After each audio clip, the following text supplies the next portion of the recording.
in mind. I see we're live now. We are, because this is going to be the show whether we like it or not. Okay. Mike, I feel like maybe I'm wrong, but I feel like you should lead this because almost everything in here is either sponsored by you or you put in here. Sponsored by me? What does that mean? Well, like, for instance, I didn't want to talk about the Apple news, but you definitely said we should. I agreed with him too, so it's partly my fault. Yeah, that's true. It's always partly your fault, Nick. As a senior contributor, you take a minority of the blame, but still some blame. Wait, so it's not like a plurality of the blame? No. But there is some blame to be had. Exactly.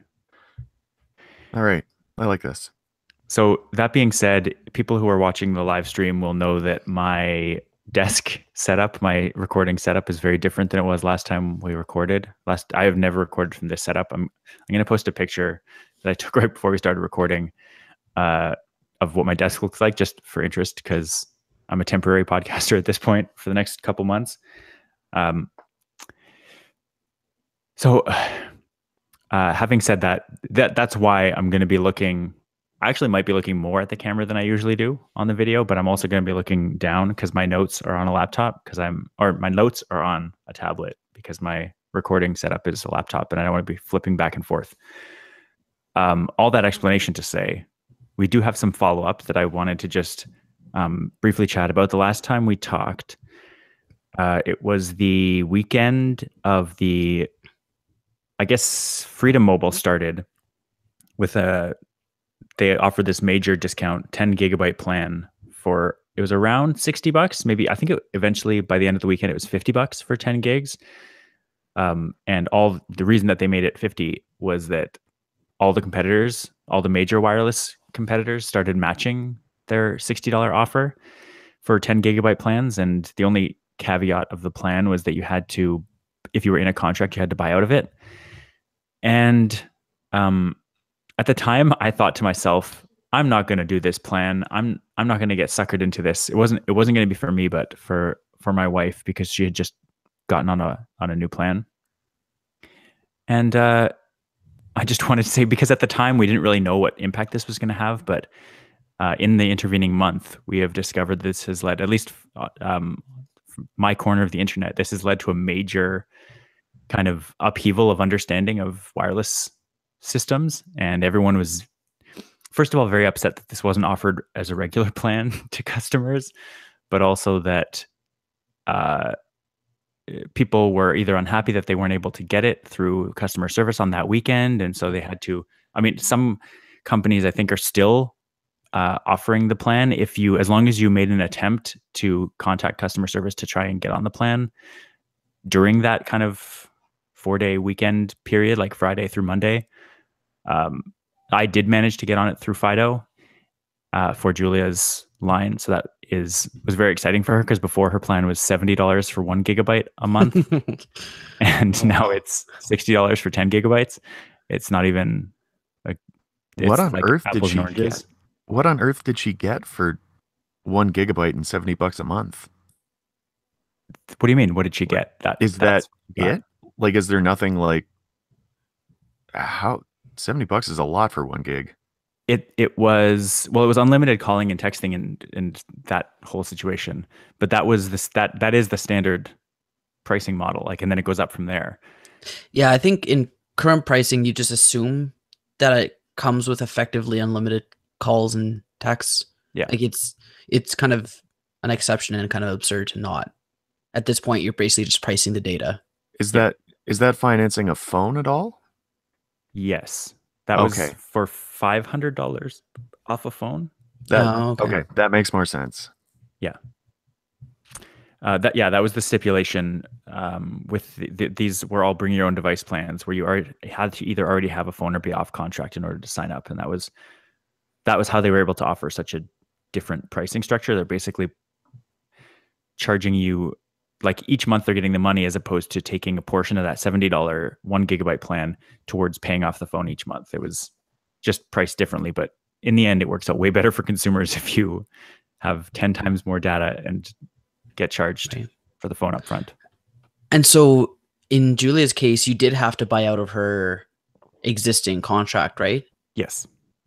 Do you want to give us a bit of insight into how the math works out on that?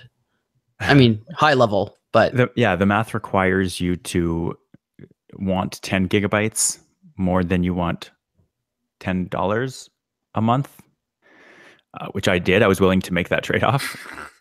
I bet you were. Yeah, exactly. I always would. Well, I always buy my phones up front anyways. You also really like gigabytes. Yes. In my wow, not enough coffee this morning. In my experience, you like your gigabytes a lot. Yes, I really do.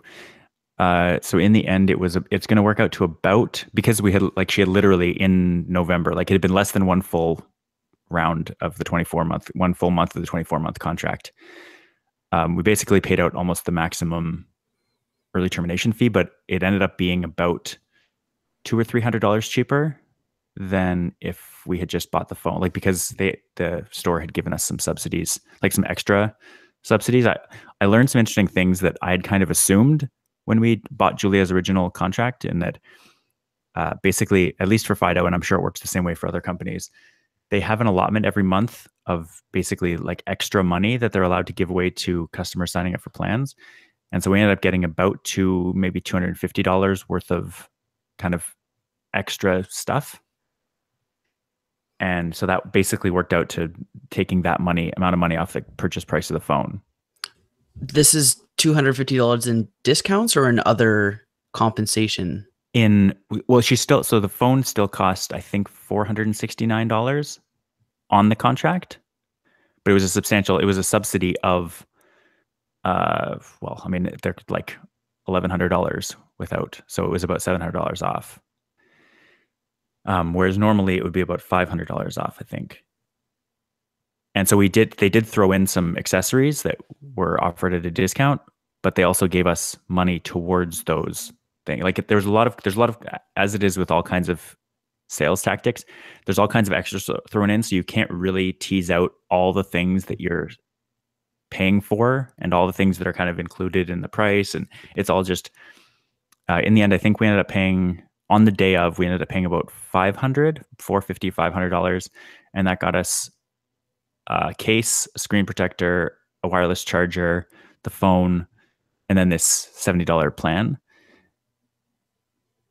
Whereas all of that together would have been about $1,200 or $1,300 if we hadn't had any kind of discounts.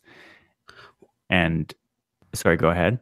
So she didn't switch carriers though, right? She was already on Fido? No, she was on Bell before. So she had to buy a new phone from Fido?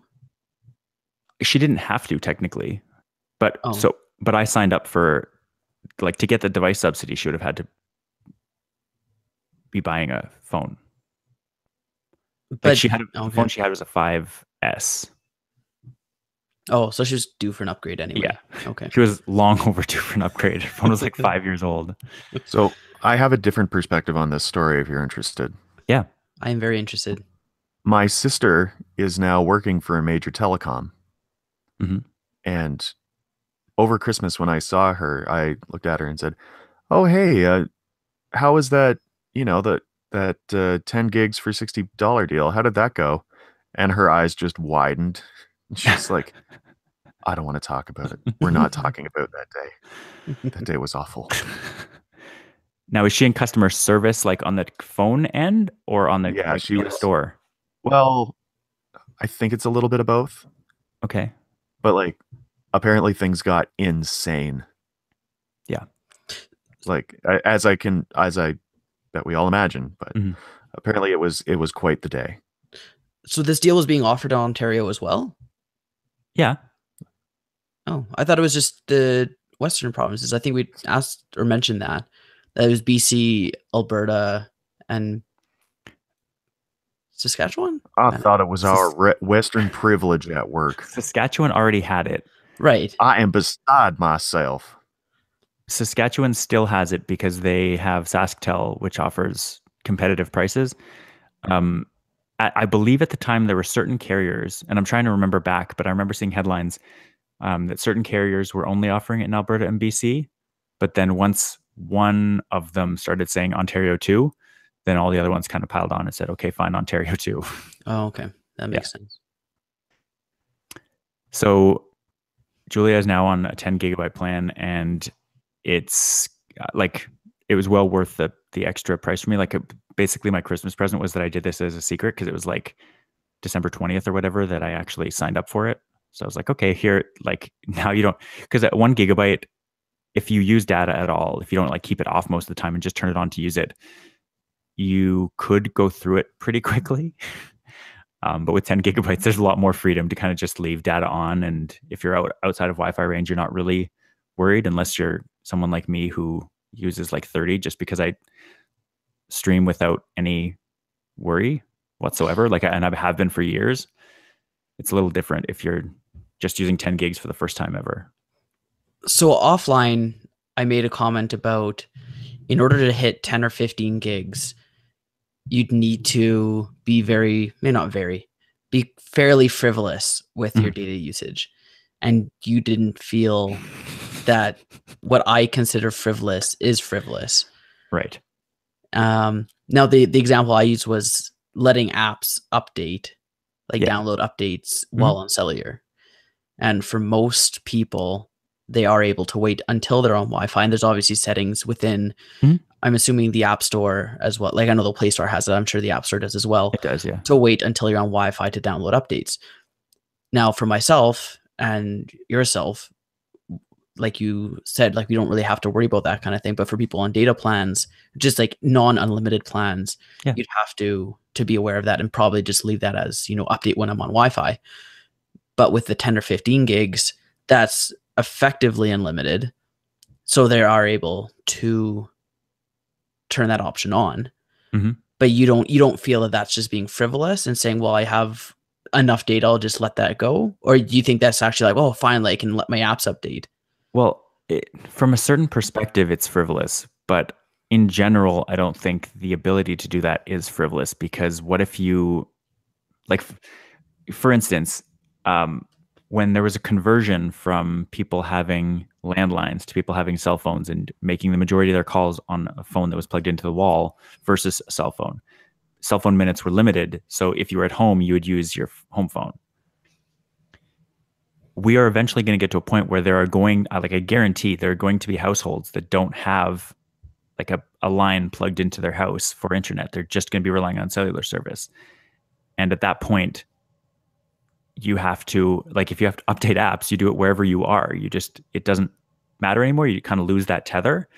And so in the same way that you would see, like, if you go back and watch old Seinfeld episodes, when the cell phone was introduced, there was a thing where there was a plot line where it was rude to call somebody from a cell phone because it was considered like less important. Whereas now it's like, what do you mean it would be rude? Like that, it doesn't even make sense anymore.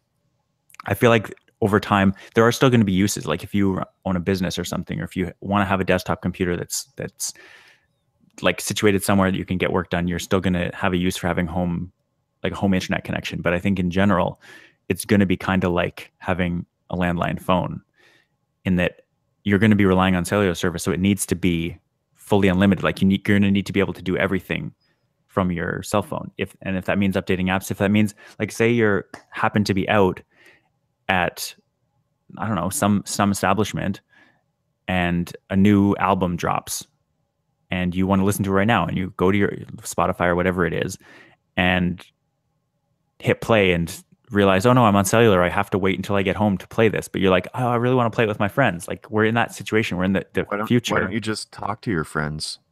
Well, they want to listen to the music too. Like, they want to have it as a backing track for their conversation. These don't sound like my friends.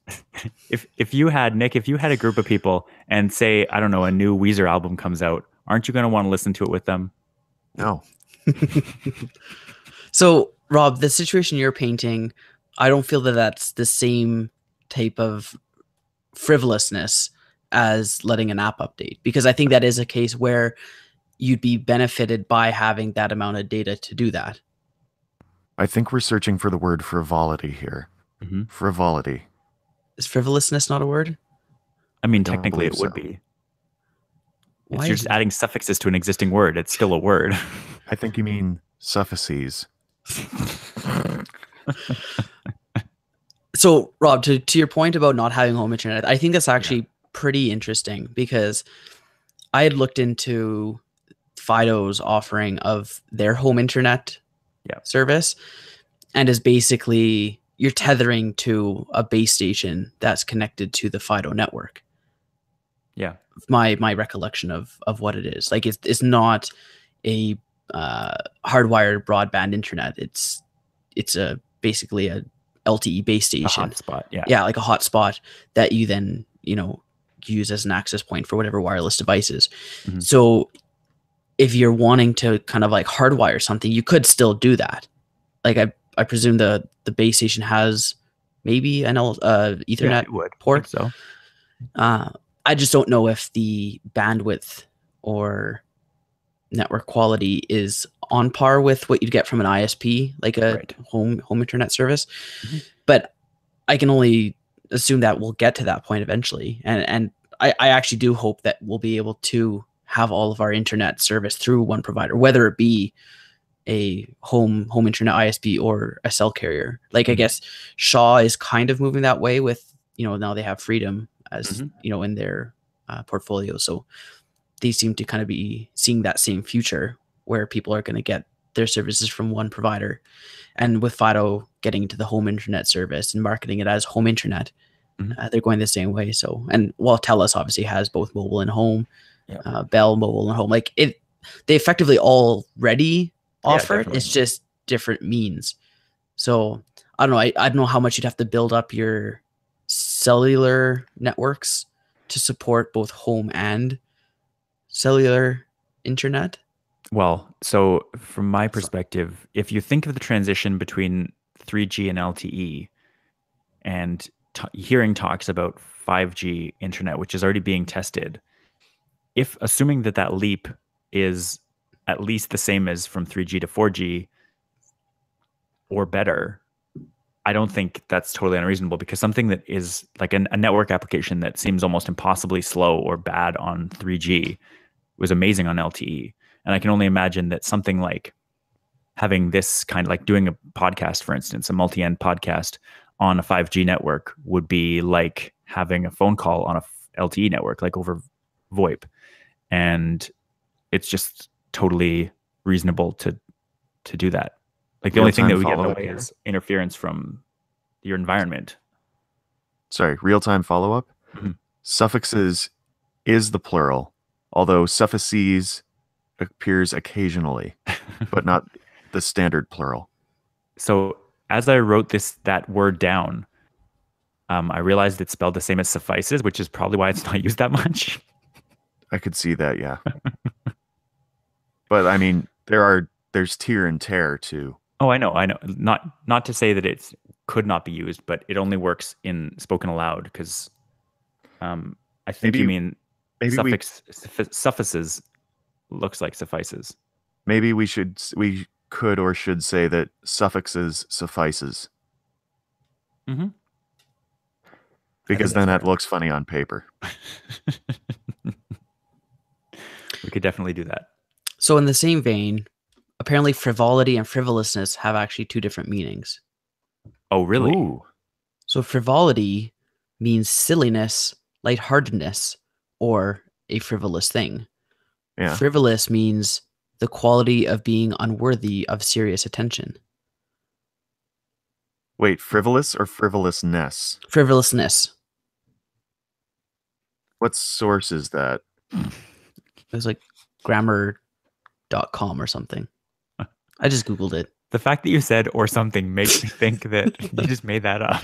I didn't pay much attention to it. I just looked it up and clicked on the first link. Like, I think those are reasonably similar definitions we're going into. So I was okay to say frivolousness. I think so. I mean, I guess. Oh. Okay, Mike, you want to round out our follow-up? I do believe I do. So well, yes, I certainly do. So building on the price war for data, I guess on the other side of the border, Project Fi, run by Google, they're offering a $80 unlimited plan. Ooh. And so it's still showing signs of competition in other areas, not just Canada, thankfully. And their plan is structured so that like they have their regular $10, I think it's $10 per gigabyte price structure that they carry. But once you exceed that, then it's a flat $80 charge. So it still scales up as you need it, but you don't just get charged gigabyte on gigabyte every time. It caps out at $80. So even though you're on an $80 plan, you won't necessarily be paying $80 every month if you don't need to. Yeah. That sounds spectacular. Yeah, so that's a really cool price structure. So hopefully we'll see something similar, whether Project Fi comes here one day or not. I don't think we will in the next 5 to 10 years, but there's hope. There is hope. Revolutions are built on hope. Now, Mike, do you think that having this data plan available, so say you're signed up for this, like it's just Project Fi, right? You don't sign up for an $80 maximum plan. You just use data. Yep. Do you think you would use less data on this plan structure than you would on one that's unlimited from the get-go? Like, because I can see there's natural spending barrier every time you get close to that gigabyte cap. Like, do you know what I mean? For me personally, I don't normally get super close to that like 8 gigabyte mark. Sure. I think I'm more kind of in the 6-ish range. No, but so I mean, as you hit 4 gigabytes, you realize you're going to spill over into the 5th gigabyte. Would you curb your usage, or would you just keep going knowing that 80, like you're fine paying $80? Like every time you get close to that gig limit, there's a thing that basically is like, I feel like it's almost like psychologically like gambling. Like you're putting more money on the thought that, okay, well, I'm going to spend that next gig. I'm going to use that next gig of data. The way that I'd see it, and maybe it's because I'm not in a financial position where I'd have to worry about that extra $10 like other people might be. But for myself, I'd consider myself on an $80 plan. And if I happen to use less than that's bonus. Okay. Like, I think just for my own sake, I'd approach it that way. So if I look at my bill and be like, oh, I only use 6 this month, sweet, and I'd save $20 or whatever it was, then I'd go with that. I wouldn't try to monitor and limit my data spending. Like, I just kind of trust that it would average out. Right. So like I plan to spend that $80, and if I don't, then all the better. Okay. I kind of had a similar approach. I guess it was kind of a reverse plan with TELUS, where I was on a plan where it was 100 gigs a month, I think, something like that, 100 or 150, and anything over that, the next 50, I think, was $15. Or I could upgrade to the next plan, which would give me unlimited or something like that. But it was, say, $20 more per month, and actually, no, I think it was $5 or $10 a month per more. But I didn't regularly go over. So like over a couple months or a year, I was still better off just paying the data overage fee than going up to the next plan, because I didn't always need that extra amount. So it's kind of the same idea, right? Like I wouldn't say, oh, I'm at 95 gigs, I better not spend any more this month. I'd use what I use and just kind of trust that it would average out. And it did. So Although now you're on an unlimited plan. Right? I honestly don't even remember now. I think I think they increased the cap anyway, like even for the plan I was on. I think they increased it by 50 gigs or something. Like I just know I'm paying about the same that I have been, but I've gone back and forth with them. Every time my contract comes up, they call me and negotiate something else. Right. So my tablet plan is kind of similar to this idea in that you get 3 gigabytes for $15. And then after that, it's $10 per additional gigabyte. And so in December, I passed 3 gigs. And I did have the thing where I was like, okay, well now for the rest of the month, I'm not going to use it, because thinking if I get past 4, I'm going to be charged another $10 was like a disincentive from using it more. But I guess it's kind of different in that 8 gigabytes is a pretty high cap. Like once you hit that, you're not going over. You're not going to be charged more. But it does kind of seem like the incentive structure would make people less likely to use more as opposed to more likely to use more until you get to that $80 cap. Yeah, like it depends on how much you use. Yeah. Because I think the cutoff is actually at the 7 gigabyte mark. It goes up that $20. So you're actually paying $20 for the next unlimited, but once you're over 6. Yeah. So you have to use another 2 to make it worth it. Almost, right? So I don't know. I think for those that would like unlimited plan, it's really good. But I think, like you said, for those that are kind of on that bubble every month, it would probably disincentivize them. Yeah. Because if they use 6.5, then you wouldn't want to spend $20 for an extra half gigabyte. Right, exactly. So, but yeah, it's very weird. I love the idea of getting to unlimited data. I just kind of wish, like, obviously we don't have that kind of plan anymore in Canada. There are other providers, like I believe Sprint in the US still has some plans that are like, they're effectively unlimited, where they will curb you if you use, like, they have like a reasonable use policy.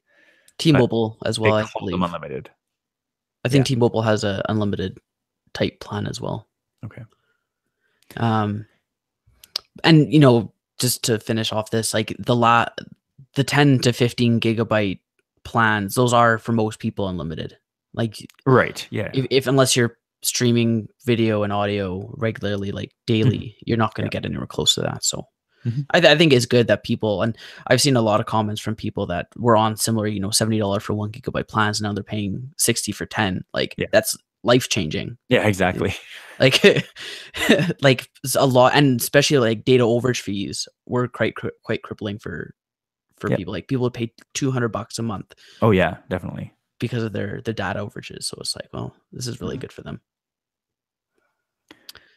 So the last piece of follow-up that we have here, and this is going way back when Sugar Mobile was a player in the Canadian telecom industry, and they were kind of shut down, and because the major carriers complained that they were abusing their roaming agreements because they were essentially reselling their wholesale bought roaming coverage. So Sugar Mobile was a Wi-Fi only carrier. Like they used voice over LTE or voice over IP, I guess, for their calling, and did voice over LTE as well when you were outside of Wi-Fi range. So one of I think it's a company called Cogeco. It says they sell cable internet services in Ontario and Quebec. I've never heard of them. Yeah. My mom was with Cogeco for at least a while. Okay, so they're similar to like Shaw or TELUS or Bell. They're more like tech savvy. I think like they're on the Rogers Bell end, but they're like tech savvy in that they're more like a small company that they're established. But some of they'll do like cable and stuff though. Yeah. Like TV? Yeah. Oh, okay. I think.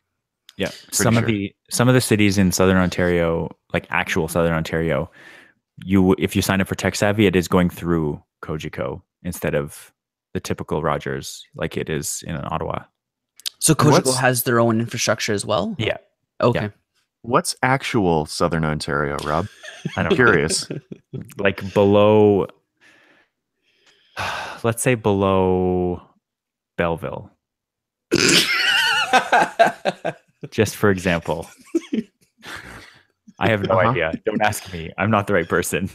It was actually funny. We talked at work about where I was going over Christmas, and I said, "Oh, I'm going to Northern Ontario, Sudbury." And they're like, "I have no idea where that is." And so I showed them on a map, and they're like, "Ontario? Yeah. What's this over here? Like up in Kenora?" And I'm like, "It's like Northwestern Ontario." What are you saying? Is it like population density? Like once you hit the 50% of Ontario population? Well, no, then like Northern Ontario would be like Ajax. It's very bottom heavy. That's what I'm wondering. It's a very Toronto heavy province. Like there's stuff in southwestern Ontario, but it's not like nothing's on the scale of the GTA. There's Windsor. There's southwestern. Anyway, yeah. So there's like 2 cities. coming back Well, to the Cogeco story. So I guess their CEO came out in support of Wi-Fi first MVNOs, which Sugar Mobile was, and I guess that kind of signals a return of that model, hopefully. So in light of the 10 gigabyte for $60 hailstorm we had, we'll hopefully start seeing more competition in the cellular landscape in Canada. So Mike, I'm going to put this other link in the notes, but there's a story here from January 2nd where Sugar Mobile, which does still exist, like as an entity, right, just not operating, are super on board with this as well. Oh, I can imagine. They're quoted as saying they're proud and eager to continue work on their Wi-Fi first network. Yeah. So yeah, definitely they're still trying to do what they had planned to do originally. Yeah. So do you want to take us out a follow-up, Mike? What's our major story of the week, the month? I keep saying week. Major story of the month. Well, this has been a fairly arduous adventure. This iPhone story with their throttling of processor performance in their phones. And I guess the whole backstory was there were some benchmark tests run, and I think it originated on Reddit. There's a Reddit post made that highlighted these benchmark results when they compared processor performance for the same phone before and after updating the operating system. And there was like a stark difference between the benchmark scores, and they dug into it a little bit further. I can't remember exactly what company ran these benchmarks. I think it was Geekbench. I think, yeah, I was going to say, I think I remember Geekbench being the one to do that. So they looked into it a bit deeper and did a bit of like a big data analysis, because with Geekbench, you can, as a user, you can go on and run benchmark tests on your own phone, like on your own device. And obviously this system, it reads what device, what operating system, etc. is being used. So they could go, and Geekbench has all this data. I presume it's metadata, not like identifiable data. Yeah. But they're able to kind of group together the different phones and operating systems and kind of compare the results between the two. And there were very distinct levels of performance. And these all occurred, I think, in the new, probably at whatever level of operating system it had. I think it was iOS 11 that they made this change, that iOS would limit the performance of the processor depending on how much your battery could handle. Like they would limit battery health performance of everything. It wasn't just the processor. Like even screen brightness, maximum screen brightness and volume were affected. Yeah. Are you sure about that? Yeah, it was everything. Oh, okay. Like every possible system that could use power. Okay. So guys, I have to interrupt. I feel like there might be a marauder in or around one of your houses. Is it a canine marauder? No. The canine marauders to keep them away. The canine has found the marauder. Yes. Are you okay? Do you need to go canine. and check this out? I do not. He barks at everything. Sure? Yes. Because like, this is Teddy. I trust Teddy's gut. I do. I really do. He's been wrong so many times. He's never been right. But what if this is the time, Rob? What if this is the time he's right? Well, he's been silenced now, so I guess they got to him. How are you so calm? Nick, I feel like your reaction is the way a dog would react in this situation. Do you not hear that? You should check it out. Rob. So anyway, they compared these results and basically concluded that there was something at the system level that was limiting the performance, because there were these very distinct performance levels. Yeah. And like they all matched up depending, like across different devices. So anyway, this is posted on Reddit, and there was a whole thing. It was like, oh, Apple's doing this. And then Apple eventually released a press statement kind of clarifying what they were trying to do. And it was related to battery health, saying, and anyone who's had a phone probably has experienced this, Android users for the most part, I think, where your battery will get down to like 20 or 30% and then just shut off.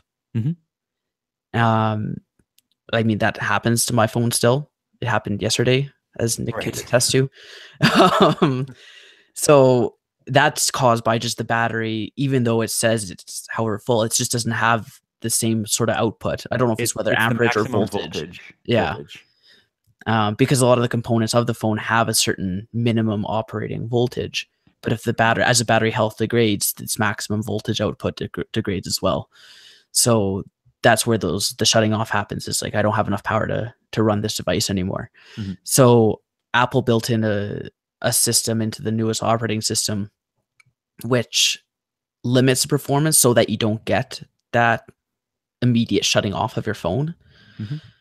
which on the surface seems like a good thing, but people took it as they're trying to slow down your phone so you buy a new one. Right. So that's kind of the backstory to all of this. I think we're probably all on the same page with the non-story that this is, but it's unfortunate that it turned out this way. That the takeaway story from this is that Apple is, limiting the performance of their phone so you can buy a new one. Right. The messaging I've seen and the communication from Apple is really what most kind of experienced people are looking at. And I can definitely empathize with that. So there are a number of things that can actually cause your phone to slow down. It doesn't just have to be an old battery.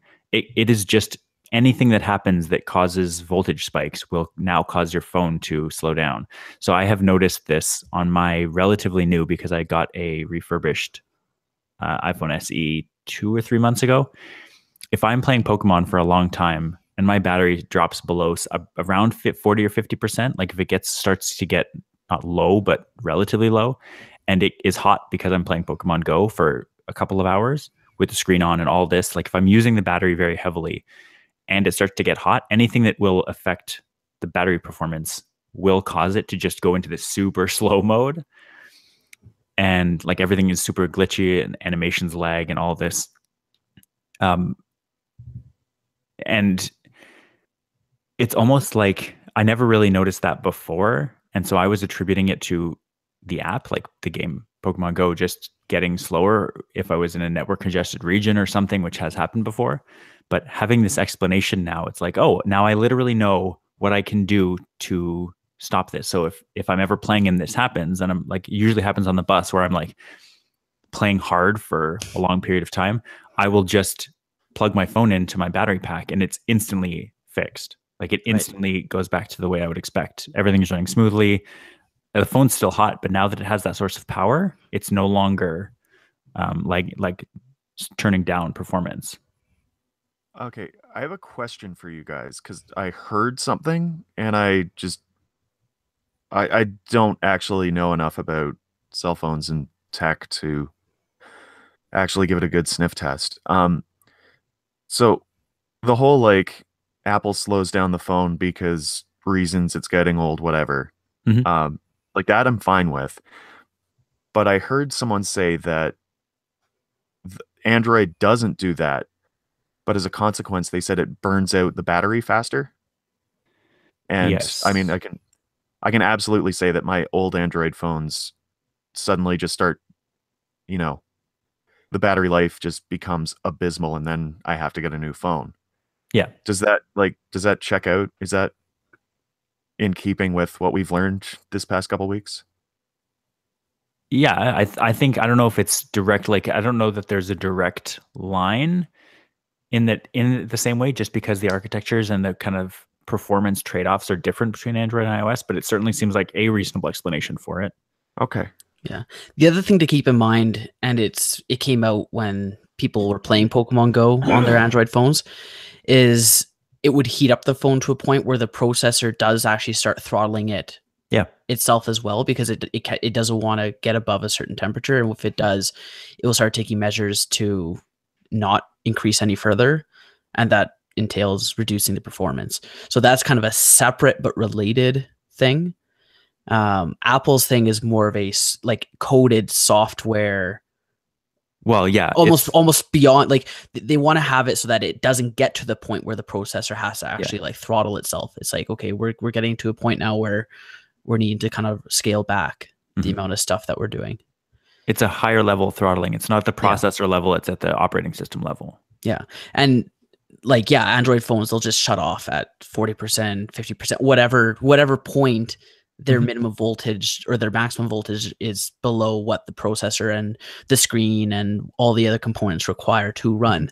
And then it'll just shut itself off. And then you'll plug it in and it will show 0% because as far as the phone's concerned, it doesn't have any power. Right. So, which would happen to iPhones too. That was why this whole thing was implemented. Right. But I think it happened less frequently with iPhones. There was one specific version. I think it was one of the first versions, of iOS 10, maybe 9 or 10, where they released an update that was specifically to try to mitigate that specific kind of crash. And I guess it did mitigate it, but then they took this a little more time and rolled out this full system with iOS 11. Right. One of the other quotes that Apple made was in this, I think it was the same press release when they initially explained the measures they were taking. They referred to batteries as a consumable product or whatever. And people are like, what? What do you mean it's consumable? Batteries are consumable now? It's like, yes. Like, but I'll recharge my battery. But that's just it. It's like, do you think that batteries just last forever? Like, Have you had a car? Yeah. So, but I think there's this expectation that your devices will last forever. Right. And to a point, it would be nice if they did. But I don't think that's a reasonable expectation. And I think with all of this, Apple's just trying to make a bit more of a pleasurable experience, even if your phone is getting a bit older or your battery health is getting worse, to still be able to use your phone and not have it shut off on you all the time. Yeah. Speaking as a someone who has worked as an electrochemist, that checks out. Batteries don't last forever. Heard it here first. Thank you for reporting that from the field. Well, I mean, how many actual electrochemists have told you that batteries don't last well? You've just been like taking the word of other people. Yeah, that's true. I've been in there. I've seen the graphs. It's Sorry. I'm in a silly mood. So Mike, to address this, Apple is now offering for a year, if your phone has an old battery, they'll replace it for effectively about a 66, like a 2/3 discount for 2018. Do you think that's enough of a step? Like, I don't know. I feel like they should almost replace batteries at slightly above cost if they're going to have this option. I don't think battery replacement needs to be a revenue generator. Right. Like it shouldn't be. Yeah, it shouldn't be, right? Like it's a service, it's a maintenance of the device that you purchased initially. It shouldn't be something that you're trying to make money off of and, take advantage of people wanting to extend the life of their device. And I mean, like for myself, the Samsung Galaxy Note 4, it has a replaceable battery. Like you can take the back off of the phone and pull the battery out. And a while back, I bought a couple replacements for it back when the Note 5 was the newest Note out. So there's still Note 4 batteries around, but now like you can't find any Note 4 batteries. So I think we're on our last replacement ones because I've already replaced mine once and Maria's replaced hers once. So I mean, like, I guess once this one goes, then that's that. Right. But it'd be nice if the manufacturer supported replacing batteries in their devices a lot more and didn't make it such a hassle. But it comes back to, one of the main reasons people buy a new device is because their battery stops lasting, right? Yeah. So if you take that away, then you're cutting into your sales. So from a business standpoint, I understand why the manufacturers wouldn't do that, but it's unfortunate because I think that goes further to encourage people to stay with that manufacturer going forward if it makes it easy to replace the batteries once you buy a device. Right. The odd thing to me about the whole like battery replacement thing is that you, as a customer, like most people weren't even aware that the batteries could be replaced. Like everyone always says, oh, the battery on my phone, like because I have an iPhone, you can't replace the battery, but that's not actually what that means. It just means that, well, first of all, batteries are much harder to buy for an iPhone. You can still get them. I think iFixit even sells a battery replacement. But it's not commonly known, and it's a little more work. Like you have to unscrew the screws on and like take the back off. You kind of expose the guts of the phone. Whereas with most of the Samsung phones, are the newest Notes even battery like user replaceable? They're not. No, I don't know if they have any models right now that are user replaceable. I feel like the Note 7 or 6. 7 was the one that blew up, right? Right. Yeah. So the 6, I think, was the last user replaceable battery that they had. But like on an old phone from any manufacturer other than Apple, like if you drop the phone, the battery could just go flying out, and you wouldn't expose the guts of the phone like you would now replacing a battery. There'd be a plastic kind of sectioned off area where it was specifically made to be user replaceable, but that takes up more room. The one thing, so in terms of Apple replacing batteries at or slightly above cost, the other thing that they get out of this program is the fact that while a battery can be used up, the consumable material is really just being able to transfer electrons effectively. And if Apple's doing the replacement of a battery, they keep the old battery and can recycle the materials. Like the chemicals are all still good. Nothing has changed about them on a fundamental level. They're just in a different form, and they need to be recycled and can be converted into new batteries eventually down the line. As a former electrochemist, that's correct. You can recycle battery bits. Yes. For the most part. Well, eventually you can recycle all of it. It's just it could be very energy ineffective to do so.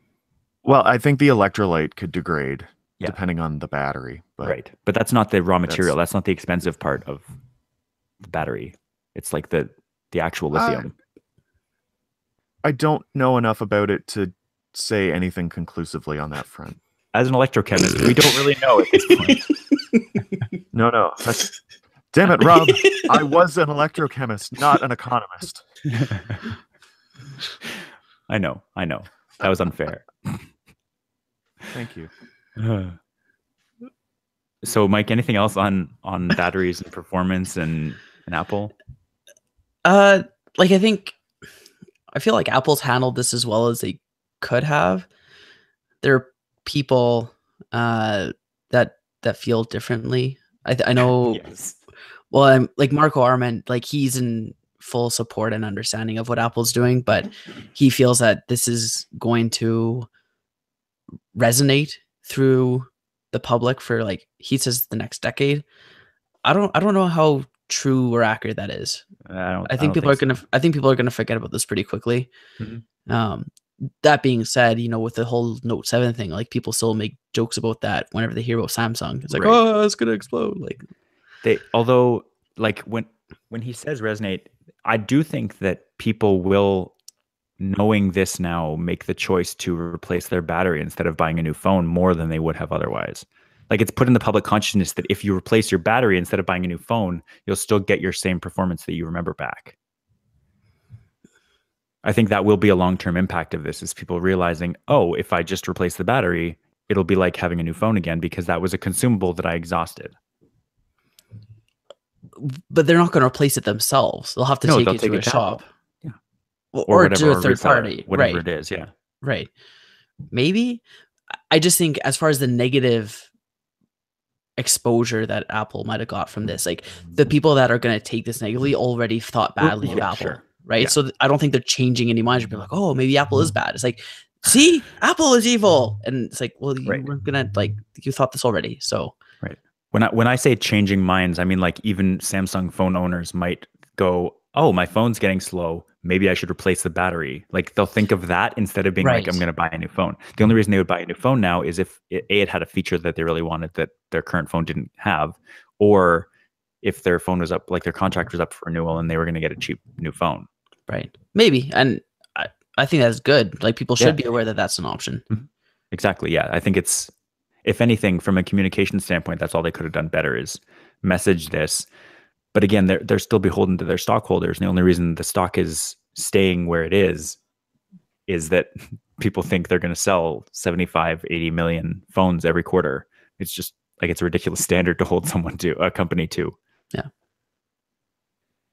Yeah. So can we round up the show by talking a little bit about Microsoft? Does that seem reasonable? Yes, I'm open to that. So it turns out, like, we do the show every month now, and the Apple news happened almost immediately after we recorded our last show. And this Microsoft stuff all seemed to have happened in like the last day and a half. So I am not at all up on what's happening with Microsoft. So this is going to be, I'm coming into this cold. I'm really excited. Good.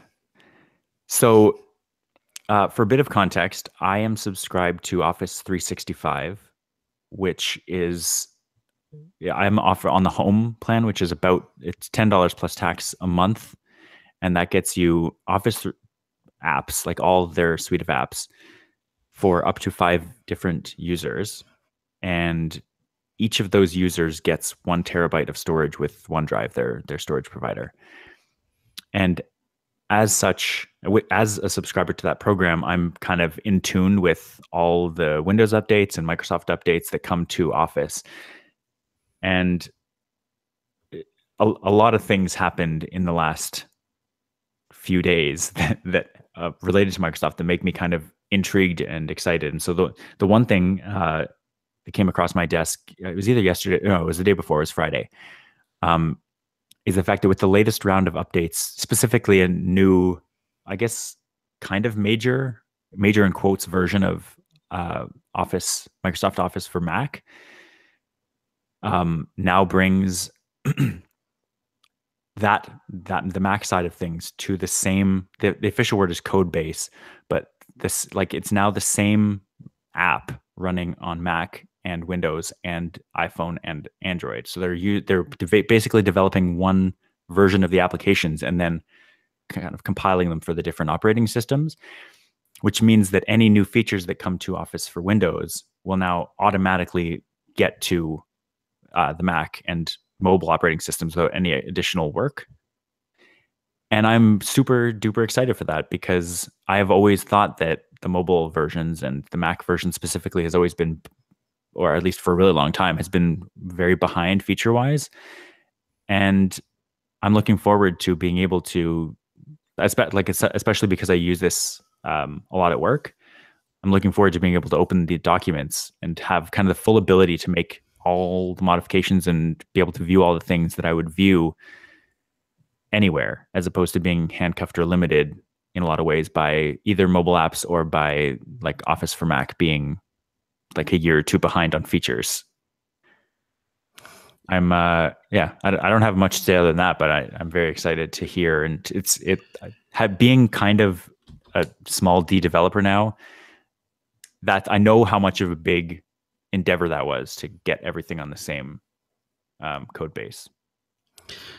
Now, does this mean that every part of functionality of, say, the Windows platform would be the same in like Mac and Android and iOS? Like, is that the idea, or is it not as major as that? It could be, is my understanding. So, like, one of the things that I wouldn't expect to get on mobile is like turning on paragraph marks, or like when you can look at markup, like actual document markup. If you've ever turned that mode on, then you are an Office nerd, and I applaud you. I basically use Office only exclusively in that mode, or at least Word. Did you ever use WordPerfect? I did use WordPerfect briefly, like for a year or two before we got actual, I think, Windows 95. Did you ever use the reveal codes in WordPerfect? I don't think so. Oh my God, it was I assume beautiful. you did? I basically used WordPerfect well into university. Wow. Specifically for the reveal codes. Now, I assume that's just... What are reveal codes, or what? Oh, it's like, I think it's what Rob is talking about. Just having like markup. Yeah.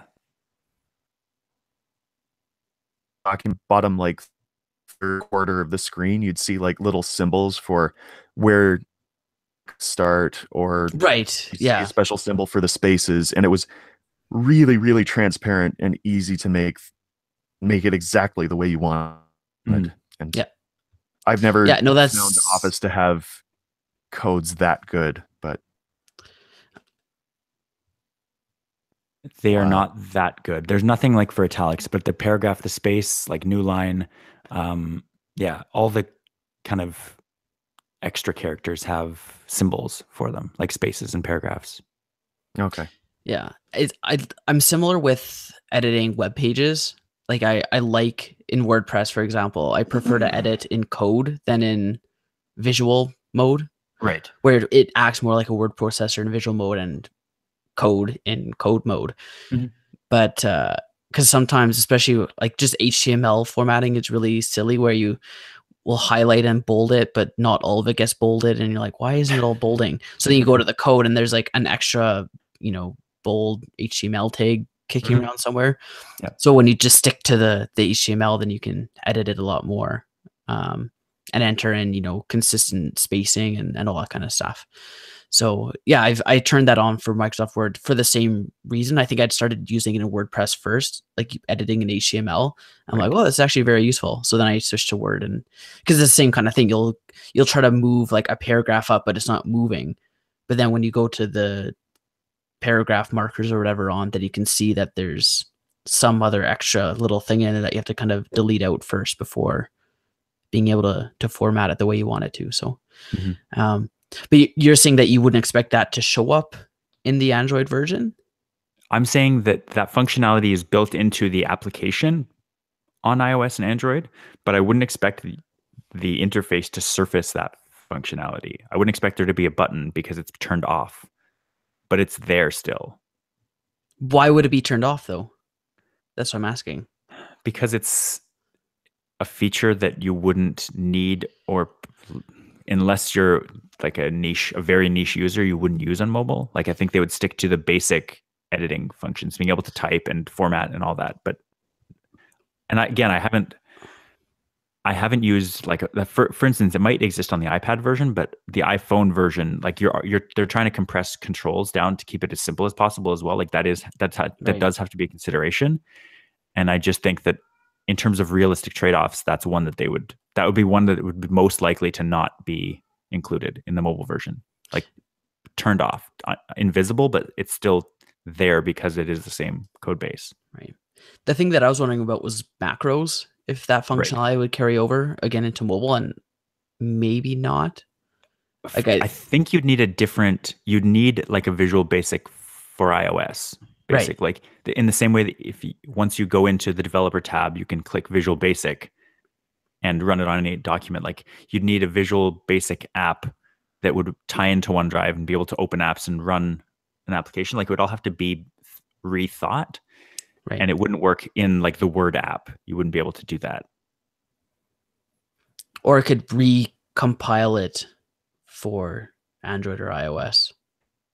It What do you wouldn't mean be recompile it? recompiling. You'd have to like porting it to be able to be run on Yeah, I Android or think it would take a iOS. different application, is what Yeah. I'm trying to say. It would take like in the same way it does for Windows. Like the Office. Oh, I see what you're saying. Like the Visual Basic editor is like Yeah, its own exactly. program. Right. I see what you're saying. Even if you're just running a macro with a button and you don't open Visual Basic at all, it's still running in the background. You just Right. don't see it. Right. Yeah. So, but I would be curious. I haven't actually tried opening a macro document on mobile to see what the button would do if you hit it. I assume just nothing would happen. Right. It will just be like an image object without any macro assigned. Yeah. Yeah.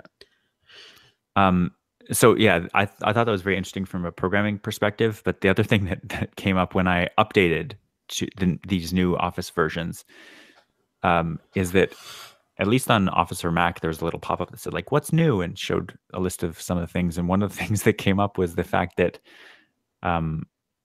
there are two new functions that were introduced to Office 365, which is kind of crazy because I kind of assumed that that was feature complete or considered feature complete at that point, that they weren't going to be adding new functions to Excel anymore. But there's one called ifs, which allows you to kind of incorporate multiple if statements into one cell instead of having to nest different ifs. And there's one called switch, which functions in the same way as if you're a programmer, if you have any programming experience, the way a switch statement does, where you can set up multiple possible outcomes depending on the input. And when I went to go and look at the feature, it said that these functions are only available for Office 365 users. So you have to be subscribed to the monthly or yearly subscription in order for those functions to calculate output, which I thought was so weird. And I wanted to kind of get your guys' thoughts on that, because it doesn't seem like a great idea to start that trend. We talked about this offline when you saw the topic, and my thought was that I don't really care as long as it's not adding additional functionality. Right. Which in this case, it's not, because you can achieve the same sort of function by just nesting if statements, and I've done that before. Oh, I've done that a lot. And I mean, like, as I'm doing it, I'm like, I wish there was an easier way to do this, and now there is. But I'm okay. Like, it's not ideal, but it's fine. Thinking about it now, like, some ifs and countifs already works the same way that this ifs one does. Like, you don't have to nest those ones. It just says condition 1, result 1, condition 1, result 1 kind of thing. Yep. But like, I don't know. It's a business. It seems like a bad precedent. That's my main. It's like, are we going to start getting microtransactions in our productivity apps for individual functions, like bold? If you want to bold your text, it's 99 cents. It just seems like a bad precedent to set. You've already used your 5 text bullets for the day. It's like we want software neutrality. Yeah, that's what we're saying. Yeah. I don't know. I guess you can be worried about it. But maybe it's just my ignorance or naivete. It's not ignorance, but just my optimism that companies aren't going to do evil things or shouldn't do evil things. But I hope it's not like, buy the base model of Microsoft Word, without italics, and if you want italics, you have to pay $5. Like, that'd be kind of crazy. But I guess we're kind of already going that route with the what's the Windows, not RT, the light version of Windows that only runs the Microsoft apps, the Microsoft Store apps, right? So that's kind of that same thing. What? Where, sorry, there's a version of Windows, and we've talked about it before. We have talked about it in the past. I don't remember if it was this show or desktop, but no, it was both, I think. I'm almost certain it was desktop. So they're releasing. I don't know if you can buy the operating system separately or if it comes on specific devices, but it comes preloaded with this version of Windows that will only let you run apps downloaded from the Microsoft Store. It's Windows 10s, by the way. Okay. I did not look. I looked it up, but I did not get a result. So, like, you can't just download an exe and expect it to exactly work. If you wanted I couldn't that run Audacity, right? Unless they have released a version on the Microsoft Store. So this encourages developers to develop stores and release them on the Microsoft Store, which is, I don't know if that's going to work, but it also encourages users to. You could look at it one of two ways. Either it helps users by releasing a cheaper, easier to use version of the operating system if they're not needing a ton of different apps, like applications that you download from the web or buy from the store and put on a CD. But on the other hand, it also requires users to pay, I guess, to upgrade your operating system if you want to do that. And I haven't looked at the economics of it, if it works out to be the same if you buy the S and then upgrade, or if that's just worse. I don't know. But the point being is that they're already kind of moving toward that model of, hey, you don't need all of these features, so here's this, but if you do, you have this option to buy this. That's crazy. But again, like to a point, people who have a desktop or a laptop, they often won't need many more applications outside of what is already preloaded on the computer, or you can get on the Microsoft Store, like Microsoft Office apps in a browser. That's what most people use a desktop for. if anything else is used, it's because it's a workstation, like at an office or a home office, whatever. Yeah, you're right, but I think, well, I guess it's just you're right, but I wouldn't buy it. Right, because you're not yeah. one of those users. That's absurd. Well, anyway, when they announced this Windows 10s, they also in the same keynote said, and by the end of the year, iTunes is coming to the Windows Store, and that was supposed to be like, wow, everyone's doing it. There was a piece that every tech publication came out with on December 15th of 2017 that no, in fact, iTunes is not coming to Windows Store in 2017.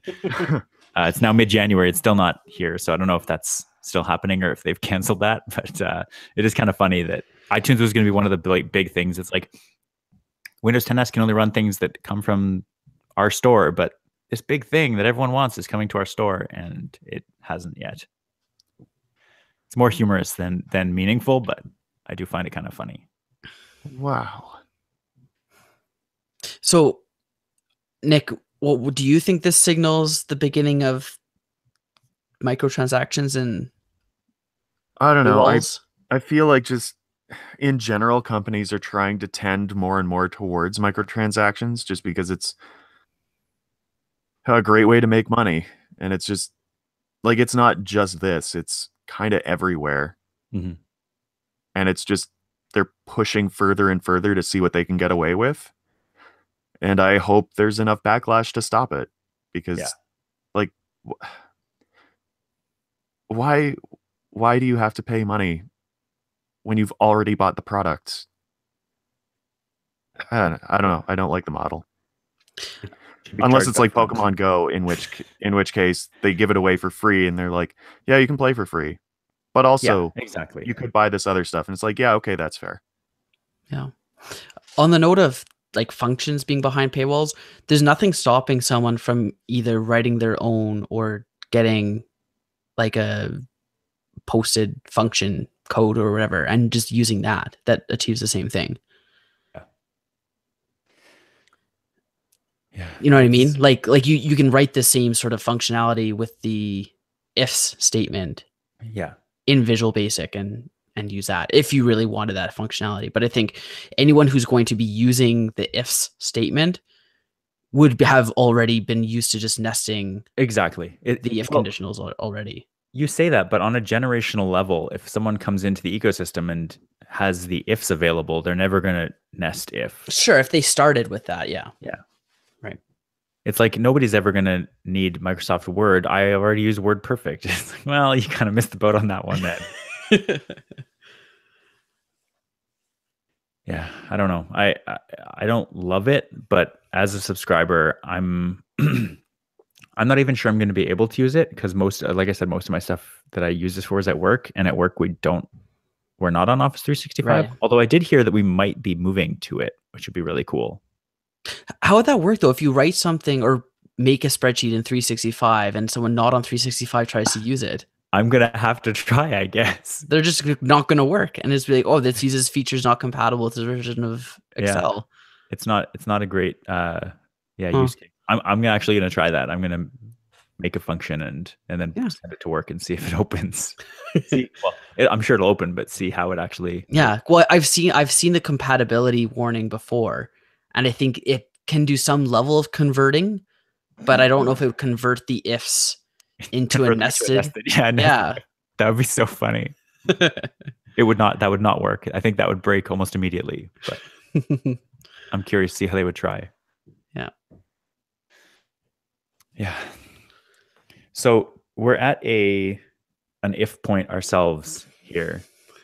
Do you guys want to continue chatting on your own? I have to out. I should also get rolling. Yeah. Well, I'm not going to stay here by myself. That would just be silly. That's you do you, Mike. You do you. All right. Well, having said that, thank you all for listening to this week's episode of Future Chat, and look forward to hearing us again next month as we bring you into the future. Bye. Ciao.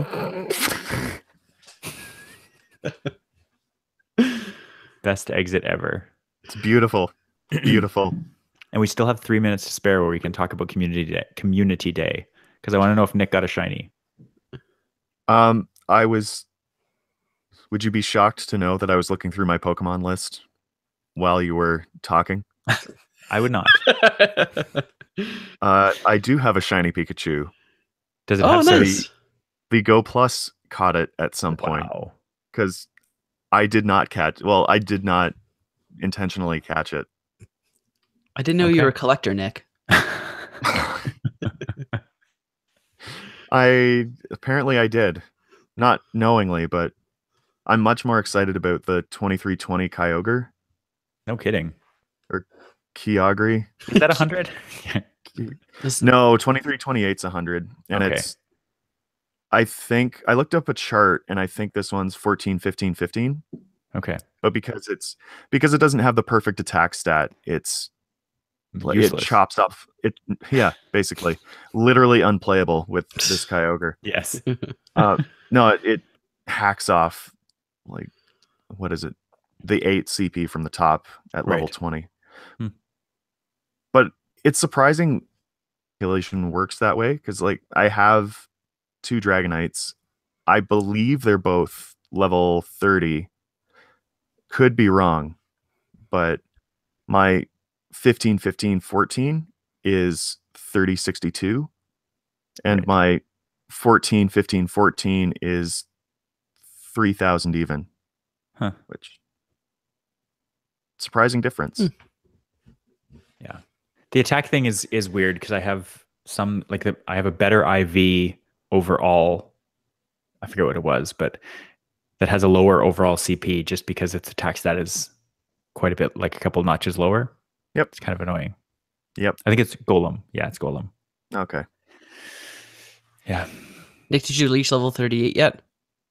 No, it's not going to happen for a while. Really? Aren't you only like 1 or 2 mass evos away? 2.38 million, I think, through level 37. Okay. I thought you were like 50,000 away. Yeah.